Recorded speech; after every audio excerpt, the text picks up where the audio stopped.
Hey guys, Jennifer Sheridan here. As you know, I specialize in senior relocation services. So each and every week I'm bringing someone in from that senior industry to bring information to you guys, and whether it's for you, planning for your future, or helping your parents right now. So today we have with us Ms. Kathy Zeleskey with Bayou City Hospice. And so Kathy, Bayou City Hospice is relatively new, is that correct? Yes, ma'am. Yes, ma'am. We just celebrated our 3rd anniversary in April of this year. Okay. And over that period of time, our census is now about 170. Oh, nice. So it's we've really grown. We've had some good success in different type of accounts, and we really do things a little bit differently. Okay. So there are so many hospices and so much competition. Why would you start a new one? Well, the owner of our company, Glenn Salmons, I've actually known since the 90s. I've been in hospice since 92. Oh, wow. That's a long time. It's a long time. And anyway, we worked together at a large national company back then. And after that, he had the opportunity to work in several different organizations in upper management. And, you know, when you've done something for a long time, you see, oh, this really works, or this doesn't work. Yes. And moving forward, I don't want to do this again. You know, so, but if you're not the owner and you're not 100% in charge, a lot of that's out of your control, right? Mm-hmm. So when he had the opportunity to do this on his own, he really wanted to create a hospice organization and provide care the way that it should be. And he rounded up people he'd worked with before, and that's what he did, you know, and it's just, there's so many aspects, so many things that we focus on that are different than others. So what makes y'all different? What makes us different is, number one, I think the most important thing, and I tell folks all the time, families when I meet with them, is our patient to nurse ratio. Okay. So our nurses never have more than 8 to 12 patients. And I say never. I think one of my nurses in this area maybe have 13 now. You know, when you have admissions and then you lose patients, you have to shuffle. But still, it's in general, we're 8 to 12 patients. So okay. If we have patients that are residents in a senior living facility, then that's going to be on the higher side. But if it's home patients, then it's going to be, less. Somebody's going to have 8, 9, 10 patients. So that's one of the things that makes this really different. And then also, we are locally owned. So if I need something unusual for a referral source or for a patient family, I just call the guy in charge, and I get an answer. It's not like I'm going through a lot of red tape to try to get something. And that's so it's not a big corporation. Right. So there's a lot of intimacy, I guess, there with the care. Yes. Which is really nice. And it allows me to be involved every single step of the way. So I get phone calls even from people in our community in Kingwood, and they know me from elementary school. I mean, from when we used to do PTA stuff, right. And and they're like, hey, I know you do this. Tell me about it. So I'm able to walk them through it. But I'm truly involved every step of the way, which is rare with a big company because they break up all the little the little task, I guess. Mm-hmm. So there's a lot of misconceptions around hospice, and how is it different today than say 15 years ago? Well, there are a lot of misconceptions, and Hollywood, of course, doesn't help us, right? No. People think that hospice is a little white house on a hill, and you go there for about a week, and then you keep going, right? That's the hope, right? But so those places do exist, trust me, but that's not what it is at all. Hospice is a philosophy, and it can be provided anywhere, and for any length of time, correct? Well, within reason, but... and I'll explain that. So.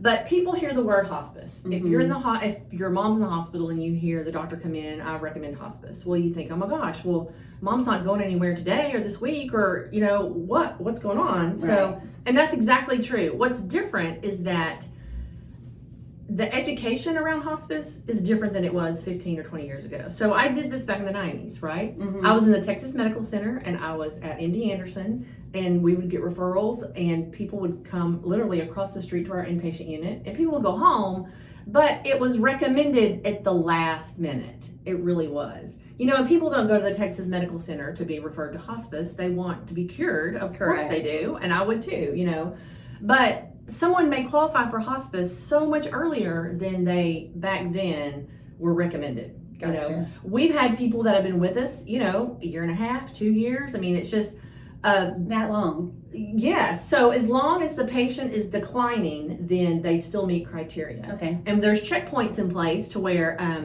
if someone's with us, it's benefit periods. It's 90 days, then unlimited periods of 60 days. So we do a complete evaluation. If someone does that evaluation that's not related, so to speak, and to make sure that they're appropriate. So yeah, it doesn't mean that patients going somewhere today or this week. Gotcha. Yes.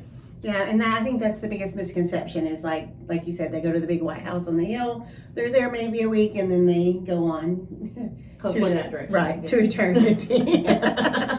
So how, what I didn't understand, and you've educated me over time, is that you can actually choose your hospice provider and not just whoever the hospital sends into your room or whatever. Can you kind of go into that a little bit? Yes, the process, let's say you're in the hospital, loved one's in the hospital, the case manager or social worker in the hospital will give you, 2 or 3, sometimes they'll give you a list of everybody in town, and I don't think that's a service to anyone because they spend so much time making phone calls rather than spending time with their loved one. Exactly. But they'll usually, give 3, 4, 5 of providers that can, provide what they need. You know what I mean? Because everybody has kind of different needs. And then again, like I said, I can be involved every step of the way. The case manager will call me and then I contact the family. I go in and I explain it. And I don't know. I mean, I've been able over the years really to make people feel comfortable. And I don't know what it is that I do differently, but it's just, I tell them like it is. I don't sugarcoat anything. And I think they realize that and they know I'm being honest. And we get a little paperwork done, and that paperwork would be basically forms showing it's okay to bill their Medicare. Gotcha. And we get that done, and then we order the equipment to get that home. Everything is set up before the patient leaves the hospital.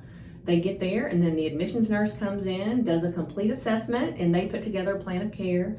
And from there on, they have the services. But not every patient that is referred to hospice comes out of the hospital. Many folks are at home and they have nurse practitioners that visit, or the doctors just all the providers are more educated now than maybe they used to be, that if they meet this criteria, why not take advantage of that free service from Medicare, and you can change your mind. You can say, hey, I don't want these people coming to help me anymore. Right. Is it just Medicare providers, or can insurance pay for that? Can it be self-paid? It can be self-pay. I don't know that I've ever done that before, honestly, but it can. Right. It's mostly Medicare for obvious reasons. Okay. Yep. The Medicare hospice benefits have been around since the late 80s, I believe. Okay. And before that, it was all volunteer. And no one was paid anything. It was all volunteer. But we also, hospices also work with commercial insurance. So you do have patients that are going to need our services that aren't 65. We also work with Medicaid, Okay. So, and sometimes people can have Medicaid and Medicare, or, so we make it work. Gotcha. Yeah. Do you feel like we've left anything out in this conversation that you might want to add, or, feel like they need to know if they're in this situation with themselves or their parents? Yeah. I don't know. I think just in general, if you have questions, just at least talk to someone. Try to find out what can be provided for you and for your loved one, because there's no need to again not take advantage of that extra care and support just because you're afraid of the word, And I see that all the time, And it's just it doesn't just let someone explain it. It doesn't just help the patient; it helps the family. Oh my gosh, yes, it's a huge, So if you have your loved one at home, for example, they're going to have an RN visit 2 or 3 times a week, but there's a nurse that's available around the clock. So if you have an emergency, you don't have to call 911. We're kind of your 911. You call us, and then we're able to come out if they need it. We provide certified nurses' aides, and they help with personal care 3 to 5 times a week. And that's, bed bath and all that, or help in the shower. And then social workers and chaplains. People can take advantage of all this as much as they want. I love it. So that's it. Well, this is kind of a sensitive subject, and I think the more education we get out there, better. And this is, again, Kathy with Bayou City. Yes. And if you want to contact her, how do they reach out to you? Honestly, you can just call me on my cell phone. Okay. I've got the office number. I'll provide that to Jennifer, and she can get that to y'all. But I even like folks at the hospital to contact me directly, and my number is 713-898-8776. That's it. All right. So, and I will also drop that information in the comments for you. And so, if you have any more questions about downsizing your parents or moving them into a community, I'm your person. But if you need information about hospice related care or anything of that matter, reach out to Kathy. She's an excellent resource Thank for you. all things senior care. Thanks, Jennifer. Thanks.